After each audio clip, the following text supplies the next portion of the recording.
Thanks everybody for being here. My name is Maha Ibrahim. I'm with Canaan Partners. And my presentation today is Don't Be Afraid to Pivot. I'm going to speak for about 10 to 15 minutes and then I will leave it for questions. So Canaan Partners is a 30-year-old firm. About 1/3 of what we do is healthcare and 2/3 is tech. Sorry about the formatting issues here. On the tech side, we do about half consumer and consumer tech and then a half enterprise, which these days is largely enterprise SaaS and some infrastructure deals. About 15 years ago, we made a strategic change to move much earlier in the stack of venture investing. So about 80% of what we do is early stage, and we define that as seed and Series A. And in practicality, it's usually 1 to 4 founders who come in the door with an idea or one that we seek out. And we are largely the only institutional investor in those rounds. We sometimes have other small angel investors with us or small micro VC funds, but we want to be on the board of these companies. We want to be actively helping these companies and advising the CEO. So that relationship between us and the CEO really matters. And it matters because there are ups and downs and points at which you need to pivot, which is the title of this session. And we want to make sure that the relationship that we're establishing with the CEO is one of openness, of trust, and of empathy. So I personally have done more than this, but I'll give you these examples of 5 seed deals at Canaan. And this has been over the last 10 years. I've been with Canaan for 17 years. These deals represented here are consumer deals, they are infrastructure software deals, and they're everything in between. And at Canaan, as I mentioned, we have a broad perspective on tech, but I tend to focus in infrastructure software despite these being some consumer deals. What's interesting about these 5 seed deals that we did is, in all cases, we were the only investor in the first institutional seed round. And of these deals, 4 have exited, 1 is close to profitability. And of these 5 deals, and again, we invested in them when they were 1 to 4 people, and very little in terms of progress, just basically a business plan, so true seed deals. 4 of these deals, as I mentioned, have exited. Of the 5 of these deals, 1 has basically died. So I'm counting that as an exit. So we also count as exits 40% of our companies just going away. So what's traditional in early stage investing, and I've been doing this for almost half of my life now, at early stage investing, 40% of the companies we assume are going to die. They're just going to go away, and we will mark them to 0. And then about 30% of those additional investments, we get some money back. We might get all of our money back, but it's not a major return for us. So we're really banking on the ones that can get us 10, 20, 30x returns, as you guys probably well recognize and know. What's important of what I just said is, it's really hard to shut down a company. And it's really hard to move a company that isn't working into something that actually does work. What's instrumental there are a couple of pillars of change that I'll talk about in a second. But what's instrumental in that discussion when a company is going sideways, and every company goes sideways at some point, whether you're late stage or early, but I'm just focusing on the early stage. So what's instrumental is having a relationship with the CEO and founder that is based on trust, that is based on empathy. So how many entrepreneurs do I have here? So most of the room. And I'm sure that many of you have gone through periods where you're saying, oh my God, my company's going to die. And you probably go through those periods on a daily or weekly basis, I'm guessing. And somehow, hopefully, you get through it.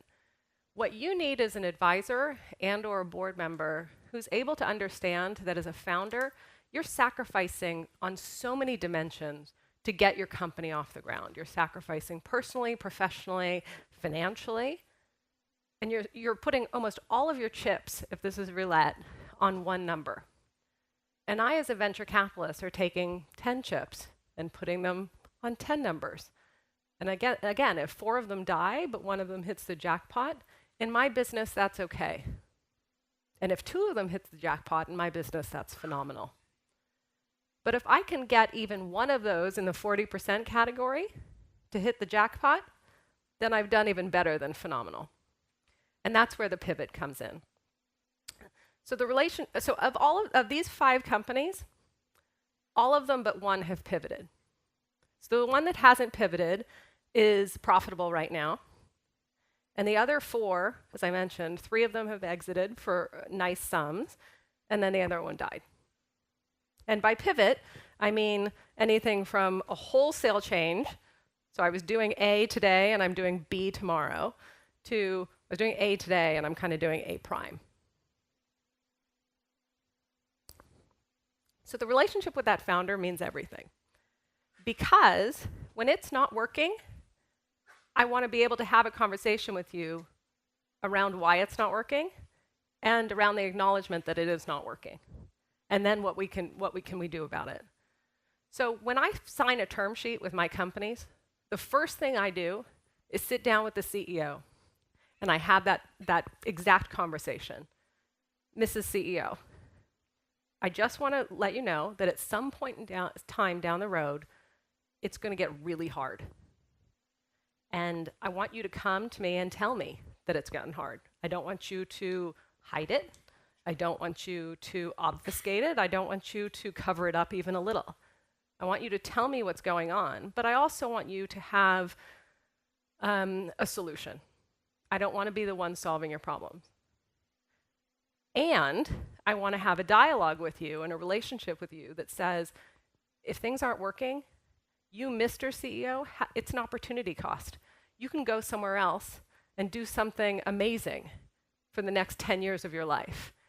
So the quicker we can cut off an idea that isn't working, the better. So these are the 3 choices. Once I've had that conversation, and then 6 months or 9 months later when shit hits the fan and the company isn't doing well. And again, these are early stage, so there are degrees of not doing well. But these are the 3 choices that we usually lay out. It's not working, we need to pivot. It's not working, we need to call it a day. And it's not working, but I'll try to make it work. And I've gone through all 3 of these with my companies, sometimes within the same company. That kind of sucks. But again, I think about it as an opportunity cost. What could you be doing with your time that could be more valuable? And what could I be doing with my money that could be more valuable? And it's always this emotional discussion. It's always a, hopefully at the same time, a dispassionate discussion. And that's where the rub comes in. So I wanted to talk to you about one of my companies, Kabam, which is in the middle of an acquisition transaction. So this company started out as a company called Worksona. It was a LinkedIn version 2, and this was in 2006. It was a long time ago. We gave the company $500,000 and said, listen, 4 founders, we think we have a good idea. Try it out, see what we got. And about 3 months later, the founders came back to me and said, you know what, it's not working. But we still have $300,000 in the bank. So we really want to try something else, and here's what we want to try. So we talked about it a little bit, probably over a course of a couple of days. And we said, listen, it's probably worth it. You have the money, you want to do it, there seems like an interesting market. So they developed this company. They completely pivoted into a company called Water Cooler. Water Cooler became a very large Facebook application for communities for television and sports. They grew to about 400 million page views on a monthly basis, so it was a substantial traffic generator, but we couldn't monetize it for shit. So after about a year of doing that, we decided to pivot again. And the company at that point had raised another $3 million, and they had about $2 million more in the bank. And I had this conversation with the CEO saying, it's not working, what do you want to do? And he said, you know, on the side, one of our founders has been playing with mobile game development. we really want to see if that works, particularly in the Facebook context. So this was 2007 at this point. So things were just taking off with Zynga, et cetera. And they did. And luck would happen. They had no gaming experience whatsoever. That they built one of the most successful games within the Facebook platform called Kingdoms of Camelot. Just happened. Luck shined upon us. And half this battle is luck, as many of you know, and half of it is timing. So then Facebook crumbled, or at least the opportunity within Facebook crumbled as it became very, very competitive. And we knew that the platform of Facebook was just not, it was not enough to sustain a multi-billion-dollar gaming company. So that's where the fourth pivot came in. So all of this was still, so they renamed it Kabam in the third pivot. The fourth pivot, we stayed with Kabam, which was great. And the company has gone on to great success. So last year they did about $400 million in sales. We just announced an acquisition of the company, which is going to do very, very well for my firm, Canaan Partners. And they're off to the races. But this was not an easy slog. It was 4 pivots. It was a lot of heartbreak. And I'm sure along the way that the founders sat there and said, what are we doing? What are we doing? In fact, I know they did because we talked. And a lot of time I had to pull them off the ledge and they had to pull me off the ledge. It's incredibly trying emotionally, and you're constantly saying, do I need to devote my time to something that is this hard? And in some cases it can bear fruit and be massively successful, like this company. And in other cases it can't. But what I have noticed over, again, my 17 years of experience doing this is that the hallmarks of a pivot are really based on the relationship that the CEO has with his or her co-founders, and based on the relationship that I, as an investor and board member, have with my founders. So it is about me trusting that they have the ability and the fortitude to do this. It is about me trusting and them trusting in themselves that they are nimble enough and self-aware enough to notice when things aren't working and be able to correct it. So my founders hopefully are not the type that just keep hitting their heads against a brick wall and hoping to break through, but really at least changing marginally or drastically when things aren't working. So that's it. Thank you. So we have a couple of minutes for questions. Yes?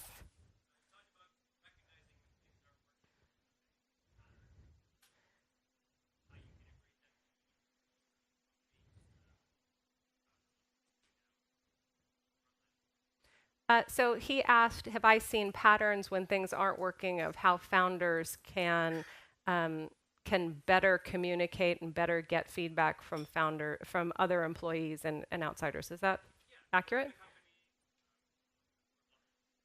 Yeah. So yes, particularly at this seed and early stage, and many of you know this, but I'll state the obvious. What is incredibly important is that you conserve your resources, and resources primarily mean cash. You conserve your resources to the greatest extent you can until you really feel you have product market fit, until you really feel in your gut that pouring more money into it will get greater output. And too many of our companies don't do that, right? Too many of our companies just think the first idea is the idea, and I'm going to put all my arrows there, or all my money there, and if it doesn't work, it doesn't work. So it's kind of like crawl, walk, run. Take things more gradually, and be open.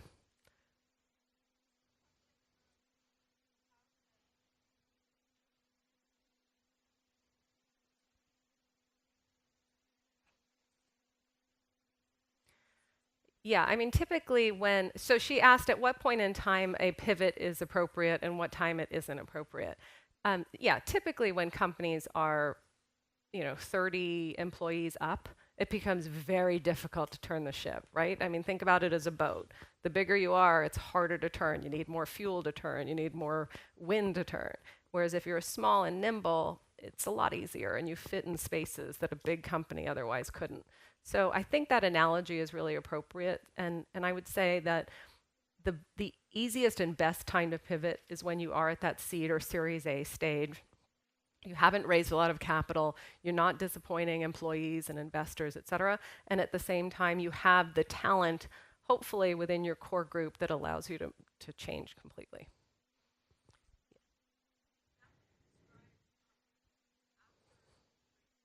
Hmm. Yes. Yes. So she asked whether or not the amount of cash has a correlation to your ability to pivot, and the answer is, I think, fairly obvious, right? It's this company had enough left in the bank to be able to say it's not working. They didn't let the cash get to the point of criticality and then make a decision. And all too often we see that, which leads to the choice of it's pretty much time to fold. Sorry, is that it? One more? Yep.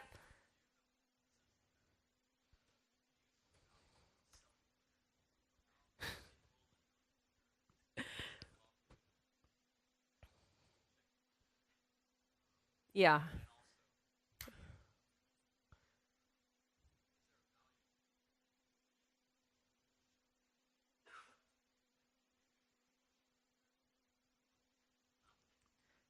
So he asked the question of basically how do I evaluate my founders, and how do I understand if they have the ability to pivot and willingness to pivot.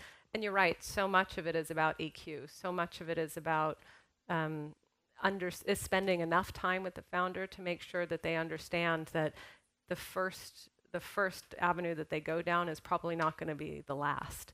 I will say this, that every company is its own story.